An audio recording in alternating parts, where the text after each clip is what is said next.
ఈరోజు మనం 5వ తరగతి తెలుగు టెక్స్ట్ బుక్లోంచి ఒక ఇంట్రెస్టింగ్ కాన్సెప్ట్ గురించి మాట్లాడుకుందాం.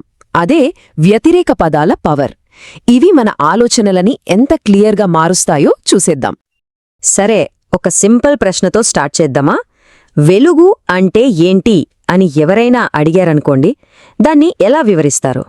కాస్త ఆలోచించండి, ఎందుకంటే ఈ ఒక్క ప్రశ్నే ఈరోజు మనం మాట్లాడుకోబోయే టాపిక్కి బేస్.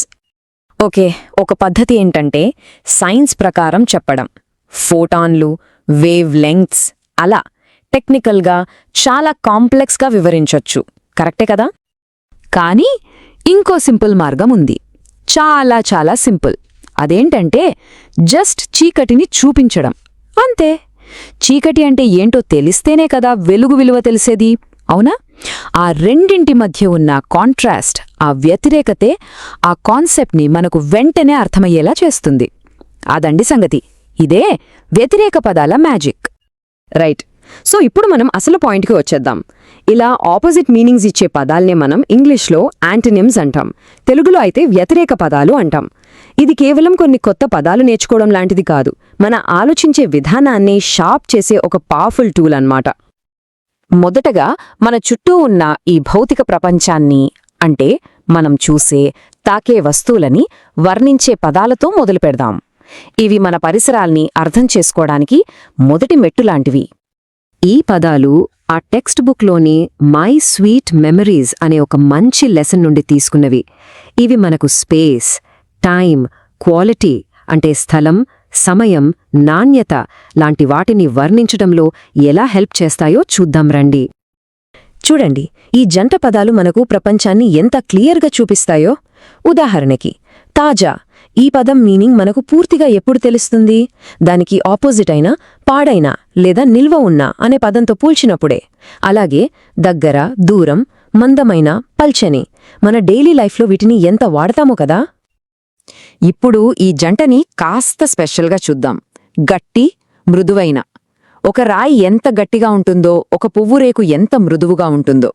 ఈ రెండింటినీ పక్కపక్కన పెట్టి చూసినప్పుడే మనకు ఆ రెండు క్వాలిటీస్ మధ్యున్న తేడా స్పష్టంగా తెలుస్తుంది. అంటే వ్యతిరేక పదాలు ఒక మీనింగ్కి ఉన్న రెండు ఎండ్స్ని మనకు చూపిస్తాయన్నమాట. సరే, ఇప్పటిదాకా బయటి ప్రపంచం గురించి మాట్లాడాం కదా, ఇప్పుడు మన లోపలి ప్రపంచంలోకి వెళదాం. అంటే మన క్యారెక్టర్ని, మన విలువలను వర్ణించే పదాల గురించి తెలుసుకుందాం. ఈ సెక్షన్లో మనం మనుషుల గుణగణాల గురించి, వాళ్ల విలువలను అర్థం చేసుకోవడానికి ఈ వ్యతిరేక పదాలు ఎలా ఉపయోగపడతాయో చూద్దాం. ఇవి కేవలం పదాలు మాత్రమే కాదు, మన వ్యక్తిత్వాన్ని డిఫైన్ చేసే టూల్స్. అసలు ఈ పదాల వెనుక ఉన్న కథ చాలా పవర్ఫుల్. ఇవన్నీ ఎక్కడ్నించొచ్చాయో తెలుసా? జవహర్లాల్ నెహ్రూ గారు తన కుమార్తె ఇందిరాగాంధీకి రాసిన ఒక చారిత్రాత్మక లేఖ, ఏ బర్త్డే లెటర్ నుండి. ఒక తండ్రి తన కూతురికి విలువలు, ధైర్యం గురించి చెబుతున్న సందర్భం. అది ఈ పదాలకి ఇంకా చాలా డెప్త్ ఇస్తుంది. ఇక్కడ చూడండి, సత్యం, అసత్యం, ధైర్యం, పెరికితనం, ఇవి ఊరికే పదాలు కావు. ఇవి మన క్యారెక్టర్ గురించి, మనం తీసుకునే నిర్ణయాల గురించి మాట్లాడటానికి హెల్ప్ చేస్తాయి. అలాగే నిలకడైన, కలత చెందిన, ఈ రెండు పదాల మధ్య ఉన్న తేడా చూస్తే ఒక మనిషి మెంటల్ స్టేట్ని ఎంత పర్ఫెక్ట్గా చెప్పొచ్చో అర్థమవుతుంది. ఈ ఒక్క జంట చాలు మనిషి స్వభావంలోని ఒక కోర్ ఐడియాని చెప్పడానికి. ధైర్యం అంటే ఏంటో నిజంగా అర్థం కావాలంటే పిరికితనం అంటే ఏంటో కూడా తెలియాలి. ఆ పిరికితనం తెలిసినప్పుడే ధైర్యం యొక్క అసలైన విలువేంటో మనకు తెలుస్తుంది. రైట్. ఇక ఫైనల్గా మన కంటికి కనిపించని కొన్ని పెద్ద పెద్ద ఐడియాస్, అంటే అబ్స్ట్రాక్ట్ కాన్సెప్ట్స్ గురించి మాట్లాడుకుందాం. జీవితంలోని పెద్ద పెద్ద అనుభవాల్ని అర్థం చేసుకోవడానికి ఇవి ఎలా హెల్ప్ చేస్తాయో చూద్దాం. ఈ పదాలు మనకు టెక్స్ట్ బుక్లోని యాక్టివిటీస్, పజిల్స్లో కనిపిస్తాయి.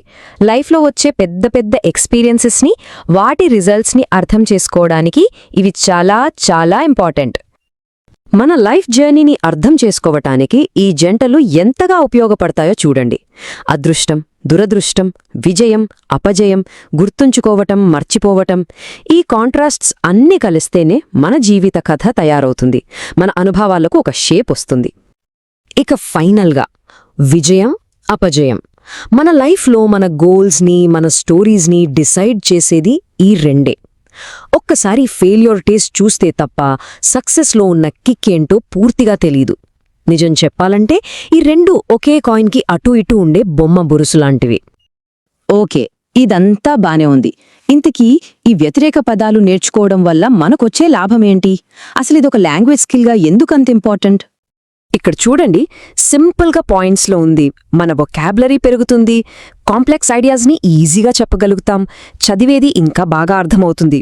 అన్నింటికన్నా ముఖ్యంగా మన చుట్టూ ఉన్న ప్రపంచం మీద ఒక క్లియర్ అండర్స్టాండింగ్ వస్తుంది. ఒక్క మాటలో చెప్పాలంటే భాష నేర్చుకునే వాళ్ళకి ఇది ఒక సూపర్ పవర్ లాంటిదన్నమాట.